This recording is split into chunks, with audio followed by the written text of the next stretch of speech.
স্টেজে আমাদের লোক একটু বেশি হয়ে গেছে। আলহামদুলিল্লাহ আমাদের কাঙ্ক্ষিত মেহমান আমাদের সামনে এসে উপস্থিত হয়েছেন। আলহামদুলিল্লাহ আমি সকলকে যারা মঞ্চে আছেন একটু অনুরোধ করবো আপনারা একটু পিছন দিক দিয়ে বসেন, একটু পিছনে বসেন প্লিজ, একটু পিছনে যান, একটু পিছনে যান, এই দিক থেকে একটু পিছনে যান। আর আমাদের আলমগীর ভাইয়ের মোবাইলটা হারানো গিয়েছে, যদি কোনো সহযোগিতার ব্যক্তি পেয়ে থাকেন আমাদের আরতি শাড়ি ক্লাবে যোগাযোগ করবে, ওইখানে দিয়ে দেবেন ইনশাল্লাহ। আরেকটু পিছেন, এখান থেকে আরেকটু পিছন, ওই পাশেরটা ঠিক আছে, কামরুল ভাইয়ের অবশ্যই ওইটা ঠিক আছে।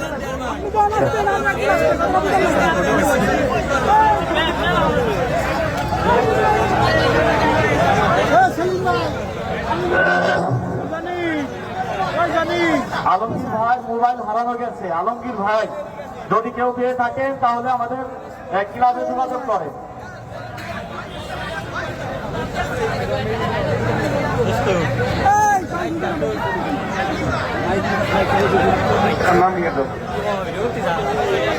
নামিয়ে দাও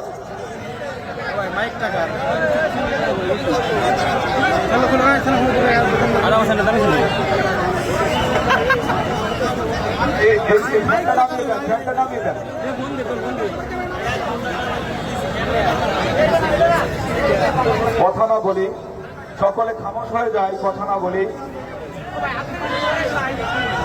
কথা না বলি, সকলে খামোশ হয়ে যায়।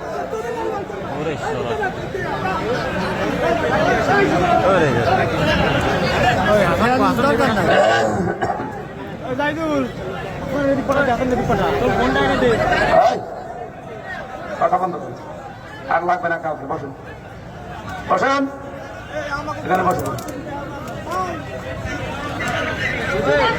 শেষে সেবক আর লাগবে না, বসেন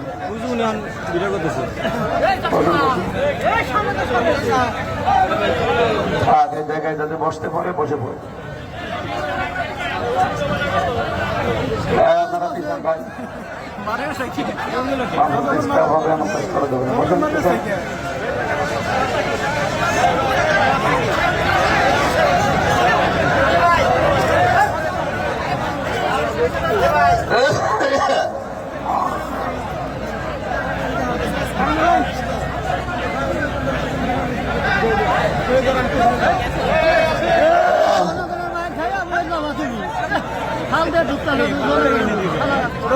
সমস্যা। লা ইলাহা ইল্লাল্লাহুল আযীমুল হালিম। রিভাব দেন, আওয়াজ বাড়িয়ে দেন, কথা বলবেন না। الذي خلق السماوات والأرض وما بينهما في 6 أيام ثم استوى على العرش وجعل الشمس والقمر بجريان والنجم والشجر يسجدان فقد قال الله تعالى في كلامه المجيد وبرهانه التوحيد. أعوذ بالله من الشيطان الرجيم. بسم الله الرحمن الرحيم.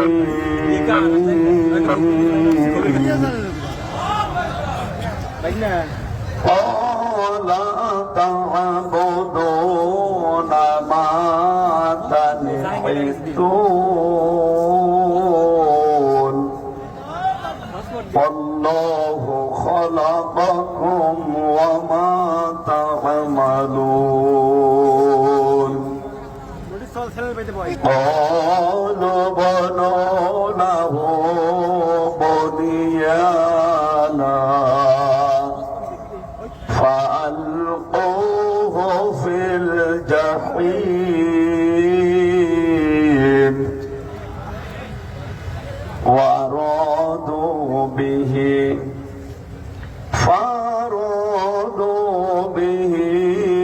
كيدا فجعلناهم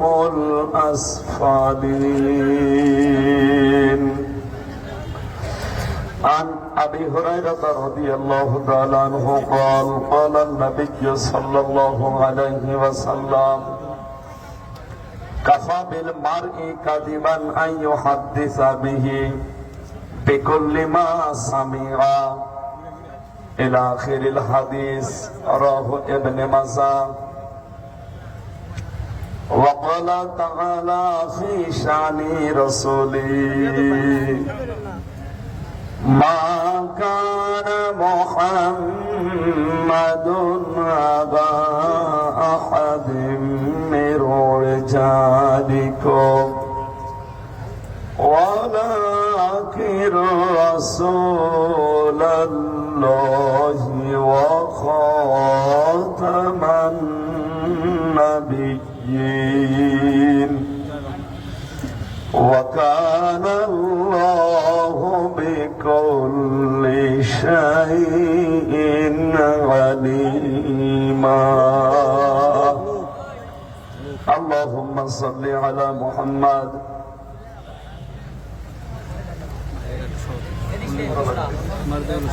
দেখেন তো পারেন কি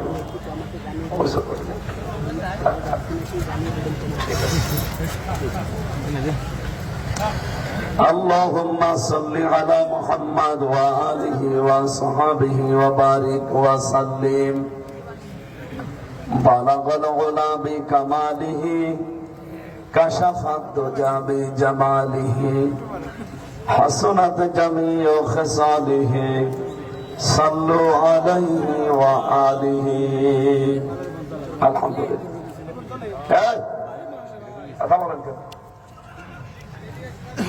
কথা বন্ধ করুন। ফরিদপুর সদর থানার অন্তর্গত পূর্ব গঙ্গাবর্দী সিদ্দিকিয়া হাফিজিয়া নুরানিয়া মাদ্রাসার উদ্যোগে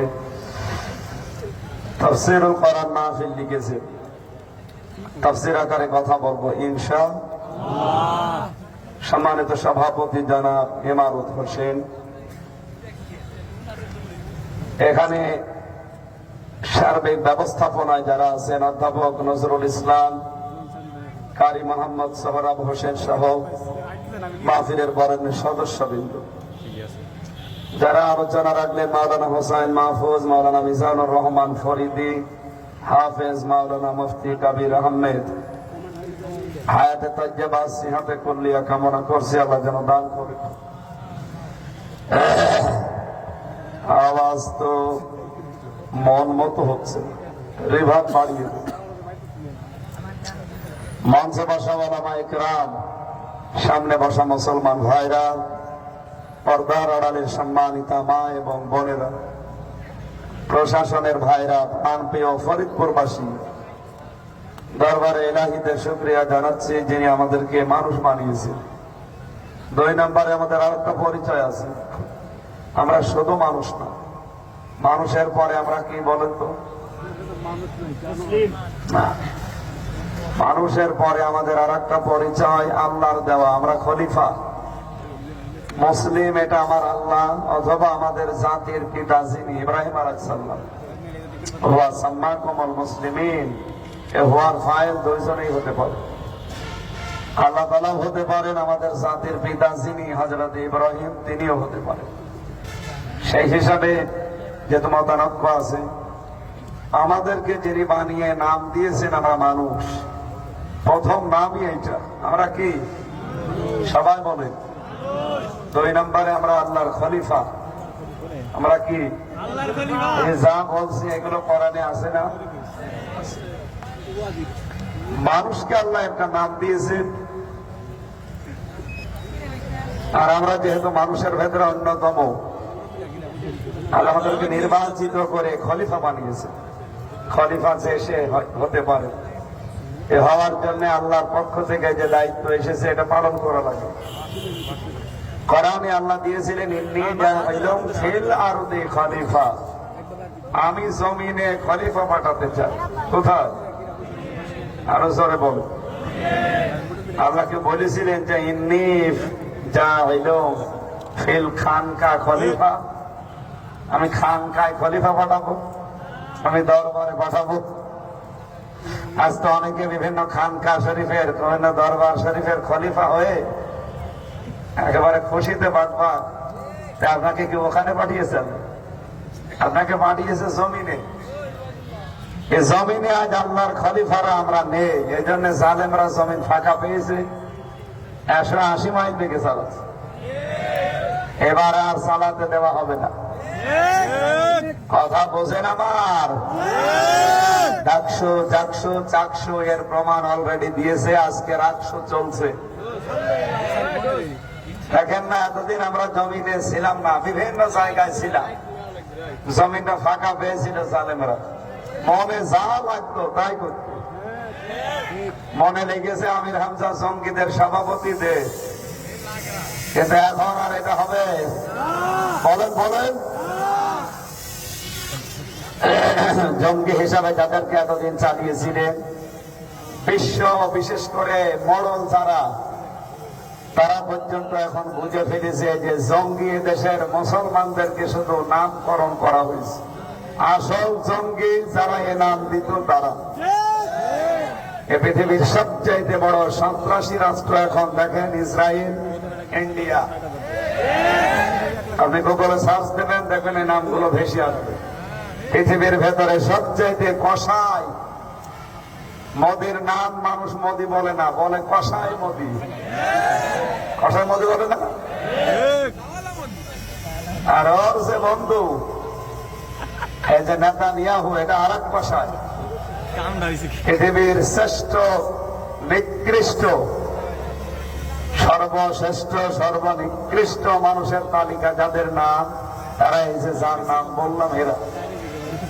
এখানে আমাদের মনে হয় ওই সমস্ত দেশে যদি মানুষ বাস করে, তাদের উচিত এই মানুষ নামে কলঙ্ক, এই অপদার্থ, আমি আর নিচের শব্দ বললাম না, এই মানুষগুলোকে নিজেদের দেশ থেকে বের করে দেওয়া দরকার। মোদি যতদিন থাকবে ইন্ডিয়াতে, ইন্ডিয়ার উপরে গজব পড়বে। এই নেতানিয়াহু নামে এই গোলাঙ্গার যতদিন থাকবে ইসরায়েলে, গজব পড়বে। যদিও তারা অলরেডি গজবের উপযুক্ত হয়ে গেছে। ফিলিস্তিন দেখেন, স্বাক্ষর চলছে সারা পৃথিবীর মডলদের কাছে। এটা এখন স্বাধীন রাষ্ট্র, আলহামদুলিল্লাহ। কত শত বছর তাদের উপরে জুলুম, অত্যাচার, নির্যাতন চলছে আপনি বলেন।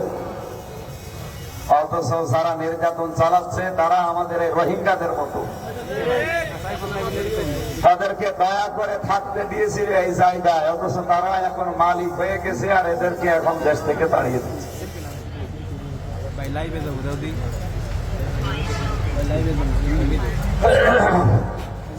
সুতরাং আমরা আল্লাহর খলিফা যারা দাবি করছি, আমরা কি বিভিন্ন জায়গায় থাকবো না জমিনে থাকবো? জমিনে থাকে নেব, জালেমরা লেজ গুটিয়ে পালিয়ে যাবে ইনশাআল্লাহ। 3 নম্বরে আমাদের আর একটা পরিচয় আছে, কি? গোলাম। বলেন না কেন?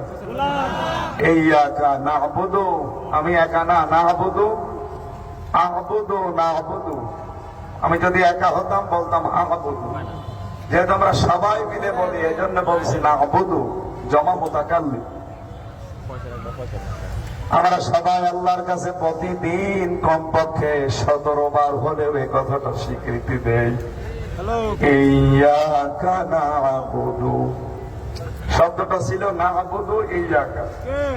এখানে যারা আলেম আছে, গ্রামার জানে, জিজ্ঞাসা করি আরবি গ্রামার যে নিয়ম আছে শব্দ সাজাতে, এখানে আল্লাহ না'বুদু ইয়াকা এভাবে গুরুত্ব বেশি দেওয়ার জন্য আগেই মানে দ্বিতীয় শব্দটাকে পরে ঘন্টাখানেক পরে বলবো। গুরুত্ব বোঝানোর জন্য আল্লাহ পরের শব্দ আগে নিয়ে এসেছেন, ইয়াকা না'বুদু। এই জন্য বাংলা অর্থ করতে হলে শেষে হস্যাই লাগানো লাগে। একমাত্র তোমারই আমরা ইবাদত করি। ইবাদত যারা করে তারা গোলাম, বান্দা, দাস, সার্ভেন্ট, ভৃত্য, আরো বিভিন্ন রকমের নাম আছে। কোরআনে কারিমে আল্লাহ যত নামে নবীজিকে ডাক দিয়েছেন, সবচাইতে উত্তম নাম হচ্ছে আব্দুন, বা দাস, গোলাম। আপনি দেখবেন কোরআন নাযিল করার সময় আল্লাহ এই নামে ডাক দিয়েছেন, তাবারাকাল্লাযী নাযালাল ফুরকানা আলা আবদিহি লিয়াকুনা লিল আলামিনা নাযীরা। বরকতময় সে আল্লাহ যিনি তার বান্দার উপরে, দাসের উপরে, গোলামের উপরে কোরআনে কারীম নাযিল করেছেন যেন বিশ্ববাসীকে তিনি সতর্ক করতে পারেন। নবীজির কত শত নাম আছে, কোন নাম আল্লাহ এখানে না দিয়ে আব্দুম দিলেন কেন? আমি তাফসীর পড়তে গিয়ে দেখেছি। কি গল্প করেন আপনারা? ফেলে রাখেন, কথা বোঝে না, শেষে যে এখানে গীবত করে। কি বুঝলাম না বুঝলাম।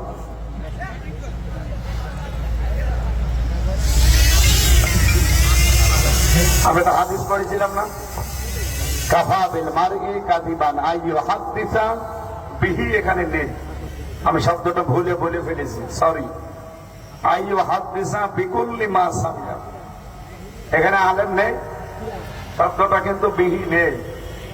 আমি যখন বললাম ওই সময় আপনারা কেন ভুল ধরলেন না? আমি তো এরকম আলেম চাই না। আপনি যদি আলেম হয়ে থাকেন বলতে পারলেন না যে বিহি শব্দটা একটু বৃদ্ধি হয়ে গেছে, এটা অন্তত ঠিক করেন, এটা মিডিয়ায় চলে যাবে না। আপনি খালি এরকম জ্ঞান করতে হবে বলবেন। আমি মাঝে মাঝে যদি ভুল করে ফেলি, কারণ আমার মাথা তো ওরা হ্যাং করে দিয়েছে। আপনারা শোনেননি আমার উকিল, আমার অ্যাডভোকেট সেদিনকে বলেছি যে এত অত্যাচারের উপরে হয়েছে, এলোমেলো হয়ে গেছে, কথা বলতে গেলে আমি অনেক সময় সিরিয়াল টান হয়ে যায়। উনি তো বসে আছে হব স্বামীর বাড়ি গিয়ে, কিন্তু আমার কি করবে? আপনাদের পাশেই তো বাড়ি আল্লাহর ওলি, যে বসে আছে হব স্বামীর বাড়ি, খাচ্ছে ডাকছে আর ঘুমাচ্ছে, খায় দায় চান মিয়া, মোটা হয় জব্বার। জব্বার ভাই আছে না? হ্যাঁ, আমার সাথে হজে গিয়েছিল। চান মিয়া খাচ্ছে আর জব্বার মোটা হচ্ছে। মোটা তো কিন্তু জব্বারই মোটা, জব্বার ভাই আসলেও মোটা, অনেক একটু স্বাস্থ্যবান। ওনারা আরাম করে গেল সারাটা জীবন, এখনো আরাম করছে। মাঝখান থেকে আমার টেপে ফেলে দিয়ে মিথ্যা একটা মামলা দিয়ে আমার জীবনটা নষ্ট করে দিয়ে গেল। এইটা তো মাফ করার মতো না। বাংলাদেশে যদি সব মাফ হয়ে যায়, আন্তর্জাতিক অপরাধ ট্রাইব্যুনাল এখন সামনে যেটা নিয়ে এসেছে আয়না ঘর, এটা কিন্তু মাফ হওয়ার মতো না। দেখতে পেয়েছেন, আমিও আয়না ঘরে ছিলাম 10 দিন। আমার জীবন 10 দিনেই মানে হাত পাগল হয়ে গেছে। আর ব্যারিস্টার আরমান ভাই ছিল 8 বছর, আমান আজমি ছিল 10 বছর। একটা ঘরের ভেতরে 10টা বছর 24 ঘন্টা তালা লাগানো, আপনি থাকতে পারবেন? সাংবাদিককে নিয়ে এসেছিল আন্তর্জাতিক অপরাধ ট্রাইব্যুনালে, তারা বলেছিল এক সাংবাদিক এসেছে বিদেশ থেকে। বিদেশি সাংবাদিকরা আমরা বললাম যে এই যে আয়না ঘর, আপনি শুধু এখানে 10 মিনিট থাকেন। এদিকে সর্বোচ্চ 2.5 হাত, এদিকে 3.5 হাত, এতটুকু একটা ঘরের ভেতরে, আলো নেই, অন্ধকার, আপনি থাকেন মাত্র 10 মিনিট। অথচ এখানে একটা মানুষ 10 বছর ছিল, ওনারা সময় দিয়েছে কয় মিনিট? 10 মিনিট। উনি 2 মিনিট পরে বলছে আমার দম আটকে যাচ্ছে, তাড়াতাড়ি বের করেন, আমি মরে যাব। এইরকম জায়গায় আমাদের রেখেছিল। যে লোকটা 2 মিনিট থাকতে পারে না, সেখানে আমরা 10 বছর, 8 বছর, আর আমি নিজে 3 বছর কাটিয়ে আসলাম। বেঁচে আছি, এই তো ভালো। এখানে কথাগুলো শুনবেন, বোঝার চেষ্টা করেন, প্রত্যেকটি শব্দ থেকে শিক্ষা বের হবে ইনশাআল্লাহ। কাফা বিল মারই কাযিবান আইয়ু হাদিসা বিহি, আইয়ু হাদিসা বিহি আমার মনে হয় কোন হাদিসের একটা জায়গায় আছে, নয়তো বিহি বারবার তো আসার কথা না। কারণ এগুলো পড়া সেই মানে সেই 2 সাল 3 সালে পড়া, যখন ওই মক্তবে পড়তাম তখন মুখস্থ করিয়েছি, এই এতদিন পর্যন্ত আছে। এজন্য এবারত গুলো হয়তো 2-1টা শব্দ এলোমেলো হয়ে যাচ্ছে, কারণ এতদিন তো ওরা পড়তেও দেয়নি। কাফা বিল মারি কাযিবান আইয়ুহাদ্দিসা বিকুল্লি মা সামিআ। নবীজি বলেন, একটা মানুষ মিথ্যাবাদী হওয়ার জন্য এতটুকুই যথেষ্ট, যা শোনে তাই বলে। আর এটা বাংলাদেশে এখন সবচেয়ে বেশি। আর কথা বলছেন, দেখেন আপনারা, আজকে 5 দিন আমার মিডিয়া বন্ধ, এখন কেউ রেকর্ড করে না। এই 5 দিনে কোনো কথা আমার পক্ষে বিপক্ষে নেই, কিন্তু সেই 11 সাল 12 সালের তা কাটিং করে আগে নেই, বেছে নেই, 1.5 সেকেন্ড ছেড়ে দিচ্ছে। বিভিন্ন মঞ্জিল থেকে, বিভিন্ন যৌন মঞ্জিল থেকে এগুলো আসতেছে। বাংলাদেশে যৌন মঞ্জিল আছে না? কোথায়? নারায়ণগঞ্জ। জৈনপুরী পীর সাহেব বলে, আমি যৌনপুরী বলি।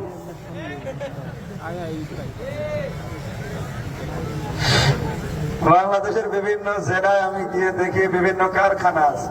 গত বর্ষদিন ছিলাম জামালপুরে, ওখানে একটা কারখানা আছে, সারের কারখানা। কিসে? বলেন বলেন। কুষ্টিয়াতে আমাদের কারখানা আছে, তারের কারখানা, তার বানায় বিআরবি।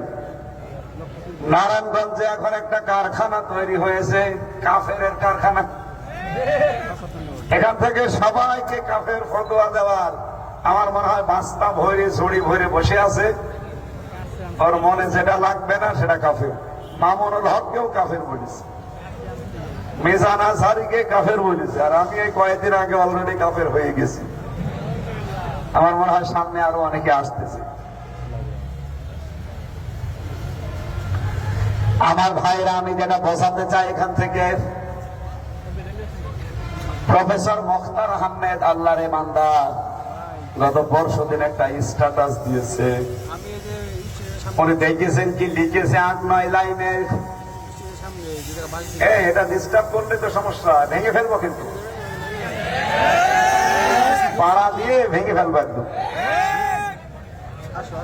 আর যদি উপরে ওঠে, এবার আপনার মাথার উপরে দেয়।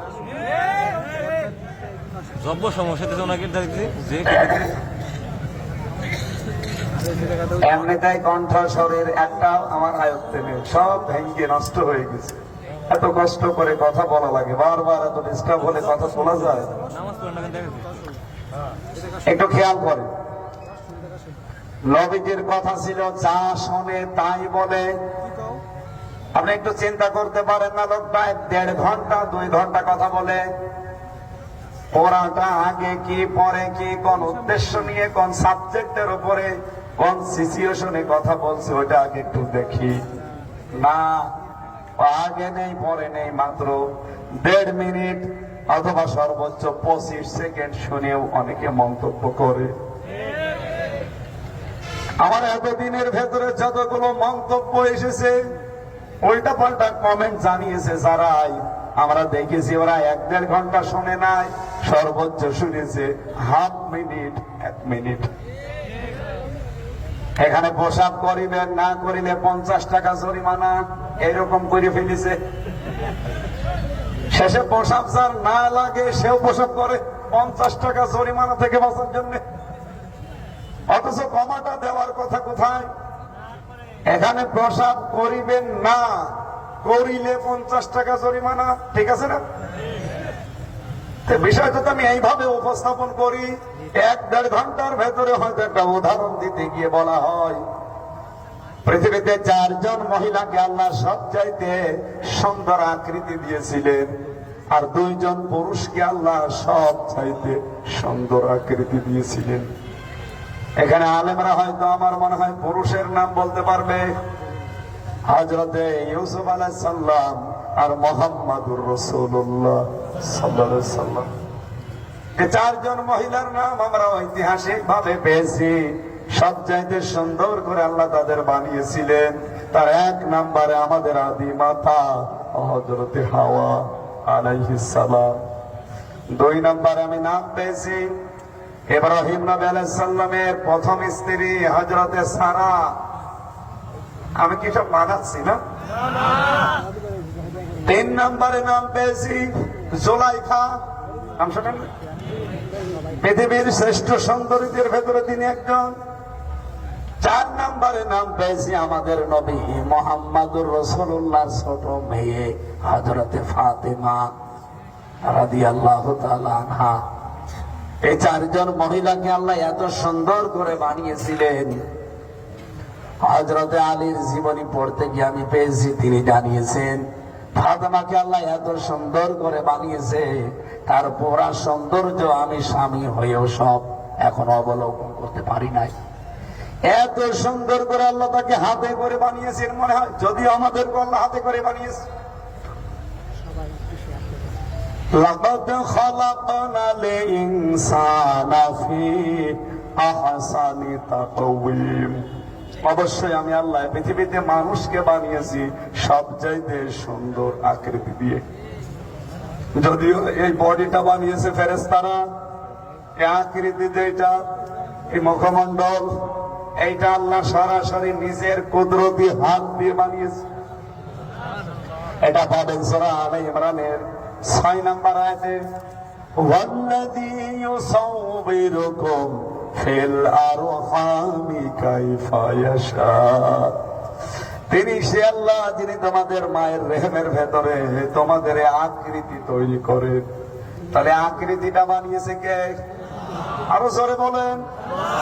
আমি ভাবে হযরতে হাওয়া আলাইহিস সালামের উদাহরণ দিতে দিতে এক পর্যায়ে একটা যুগান্তর পত্রিকার একটা রিপোর্ট পেয়েছিলাম যে পৃথিবীতে এখন বিভিন্ন দেশে সুন্দরী প্রতিযোগিতা হয়।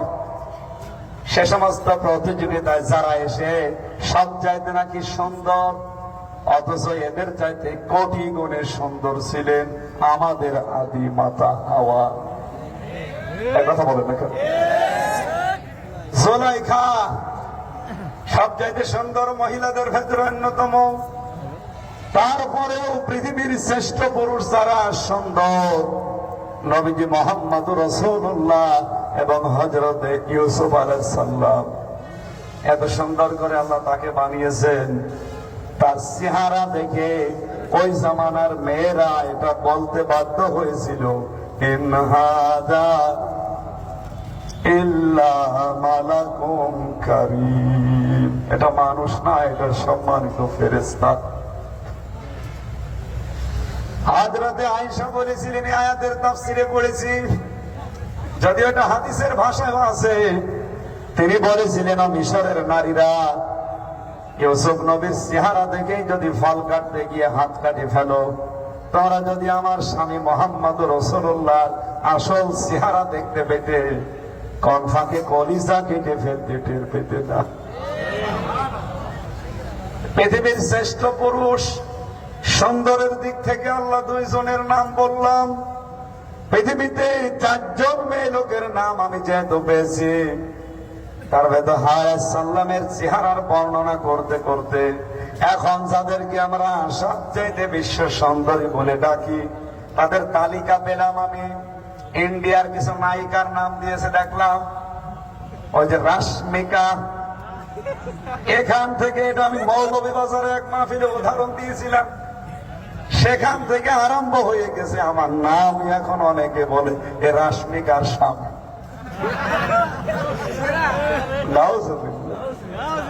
আমি কি ওইটা বলতে চেয়েছিলাম বলেন তো? যারা বিশ্বে মানুষ বলে যে ইনি সবচাইতে সুন্দরী, বিশাল কাটিং দিয়েছে আল্লাহ না, অথচ হযরতে হাওয়া আলাইহিস সালামের কাছে উনি কিচ্ছু না। আপনি কি জন্য বললাম সেটা না, এই যে 1-1.5 ঘন্টা কথা বলেছিলাম, মাত্র 10 সেকেন্ডের উপর একটা মন্তব্য শুনলেন আর করে দিলেন। আমি কি আমার মনে কি ওইটা ছিল আর আমি ওইটা বোঝাতে চেয়েছি জনগণকে? কিন্তু আমার উপরে যে মিথ্যা তহমতটা দিয়ে কত মানুষ গালিগালাজ করে, যারা গালি দেয় এ মানুষগুলো তো গুনাহ করে, যারা এই গালি দেওয়ার জন্য পথ তৈরি করে দেয় সেই মানুষগুলোও গুনাহগার। কথা বলুন না কেন? কয়েকদিন আগে নবী শব্দের অর্থ করতে গিয়ে সাংবাদিকদের একটা অনুষ্ঠানে সংবাদ বাহক নাবা শব্দের নবী শব্দের ব্যাখ্যায় আমি সাংবাদিকতা এটা বুঝিয়েছিলাম। পৃথিবীতে কোনো মানুষ যদি বলে যে আমি আদর্শ স্বামী হতে চাই, সে মোহাম্মদুর রাসূলুল্লাহকে ফলো করা লাগবে। এটা ঠিক আছে? কোন ব্যবসায়ী যদি বলে আমি আদর্শ ব্যবসায়ী হতে চাই, বলেন তো সালমান এফ রহমানও ব্যবসায়ী ছিলেন, তাকে অনুসরণ করলে আপনি ব্যবসায়ী আদর্শ হতে পারবেন? কি হবেন? চোর। আপনি যদি আদর্শ ব্যবসায়ী হতে চান, আপনাকে মোহাম্মদ রাসূলুল্লাহকে ফলো করা লাগবে। এ পর্যন্ত বুঝেছেন? কোন মানুষ যদি বলে আমি আদর্শ রাষ্ট্রনায়ক হতে চাই, পৃথিবীতে এখন যত রাষ্ট্রনায়ক থাক, কাউকে অনুসরণ করলে আপনি আদর্শ রাষ্ট্রনায়ক হতে পারবেন না। আদর্শ রাষ্ট্রনায়ক হওয়ার জন্য মোহাম্মদ রাসূলুল্লাহকে ফলো করা লাগবে। আমি যে তিনটা উদাহরণ দিলাম, একটাও ভুল আছে? আরো জোরে বলেন।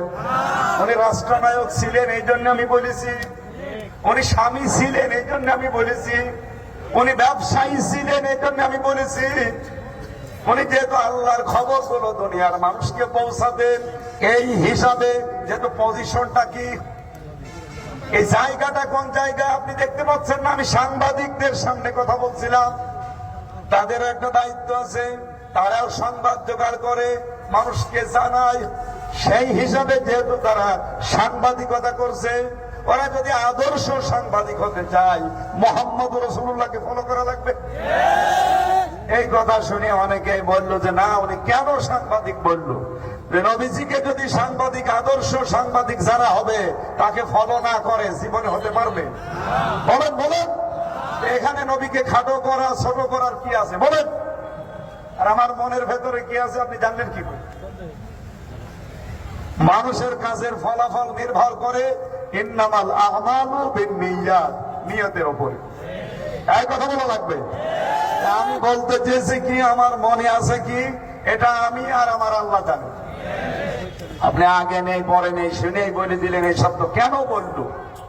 তাহলে আপনি যদি বলেন যে সাংবাদিকতা যারা করছে তারা দুনিয়ার মানুষকে অনুসরণ করো, পৃথিবীতে কেউ আদর্শ সাংবাদিক হতে পারবে? যা আছে আরো খারাপ হবে। আদর্শ সাংবাদিক হতে হলে আমি ওই দিন সূরা কলমের 4 নম্বর আয়াতের দলিলও দিয়েছি, ইন্না লাকা লাআজরান গায়রা মামনুন। ইন্না আছে আর মাঝখানে লাকা, এরপর আবার লা আছে। যারা গ্রামার বোঝে জিজ্ঞাসা করেন দুইটা তাকিদ। আল্লাহ বলেন, হ্যাঁ নবী সংবাদ প্রচার করেন আপনি, আমার খবরগুলো আমি জানি, আপনার কষ্ট হয়। কত বাধা আছে এই সংবাদ মানুষকে শোনাতে গেলে, আমার এই বার্তা মানুষকে দিতে গেলে বাধা আসে না? কথা বলেন না কেন? কত রকমের বাধার সম্মুখীন আপনি হন। আপনি একটা কথা শোনেন, ওয়া ইন্না লাকা লাআজরান গায়রা মামনুন, আপনাকে আমি নিরবিচ্ছিন্ন পুরস্কার দান করব। কারণ সংবাদ মানুষের কাছে পৌঁছানো এটাতে কত বড় কঠিন কাজ আমি আল্লাহ জানি। এই হিসাবে তাদের উদ্বুদ্ধ করতে গিয়ে বললাম, আপনারাও যদি সত্যকে সত্য বলে তুলে ধরেন আর মিথ্যাকে মিথ্যা বলে জাতিকে জানান, আপনাদেরও পুরস্কার আল্লাহ দেবেন। এখানে ভুল কোন শব্দটা বলেন? আপনি আগে শুনলেন না পরে শুনলেন না? ওইদিন আমার কথা ছিল 6 মিনিট, 5 মিনিট 35 সেকেন্ড শোনেনি, মাত্র ওই 25 সেকেন্ড শুনেছি। শুনে আমার অনেকে ফতোয়া দিল যে ও কাফের, এমনকি ওর মা বাবাও কাফের। আমার মা কয়েকদিন আগে আমারে বলছে, তুই কি করিস, তোর জন্য আমাদেরও মানুষ কাফের বলে। এই একটা কথা হইল। বলেন তো, যে পর্যন্ত বললাম আপনি একটাও ভুল ধরার মতো কথা আছে? যদি পুরাটা শুনতেন। আরে ভাই, এই কথা কালবেলা পত্রিকার ওরা রিপোর্ট করেছে। রিপোর্ট তো ওইভাবে ওরা করে যেন এদেশের আলেমরা জাতির কাছে কালার হয়। আমি এর আগে জেলে যাওয়ার পেছনে এই সাংবাদিকতা যারা করে, কিছু মানে চিটার বাটপার 2 নাম্বারি যারা, এরা আমাকে কালার করেছে। তার ভেতরে চোখান্তর একটা এমন এমন ভাবে হেডিং দেয়, মনে হয় যে ওই কাজ আমি করেছি। এই কালবেলাটা আমার 6 মিনিট দেয়নি, মাত্র ওই 25 সেকেন্ডের হেডলাইন বানিয়েছে। ভাই কথা বলা যাবে, এমন হেডলাইন বানিয়ে দিয়েছে, ছাতা প্রথমে পড়ে আমারই কেমন লাগছে। মানুষ তো রাগ করবে, কিন্তু রাগ করার আগে দেখা লাগবে না যে লোকটাকে আসলে 25 সেকেন্ড কথা বললো নাকি আরো এর আগে পরে কিছু আছে। আগে পরে যদি শুনে কথা বলতেন তাহলে আমারে আপনি কাফের বলতেন না। এমনকি আমারে অনেকে বলছে ও জাহান্নামের কীট, আমি নাকি গাঁজা খাই, সারা জীবন গাঁজার বিরুদ্ধে বলি আর আমার এই গাঁজা খর বানিয়ে দিল। বলেন তো, যে যেই কাজ করে না, কেউ যদি তার উপরে এই দোষ চাপিয়ে দেয় তাহলে এটা গেবত না, এটা তহমত। কি কথা বলেন না কেন? আর তহমত যারা করে তাদের প্রথম শাস্তি হচ্ছে, যেহেতু ওই দোষ ওই লোকটা করে না, আপনি জোর করে একটা জিনিস চাপিয়ে দিয়েছেন, আপনাকে আল্লাহ ওই দোষ দুনিয়ায় করাবে। সুতরাং যেই পীর আমাকে গাঁজাখোর, মদখোর, আরো বাকিটা বললাম না, এগুলো যারা বলেছেন, আমি তো জীবনে মদ খাইনি, গাঁজা খাইনি,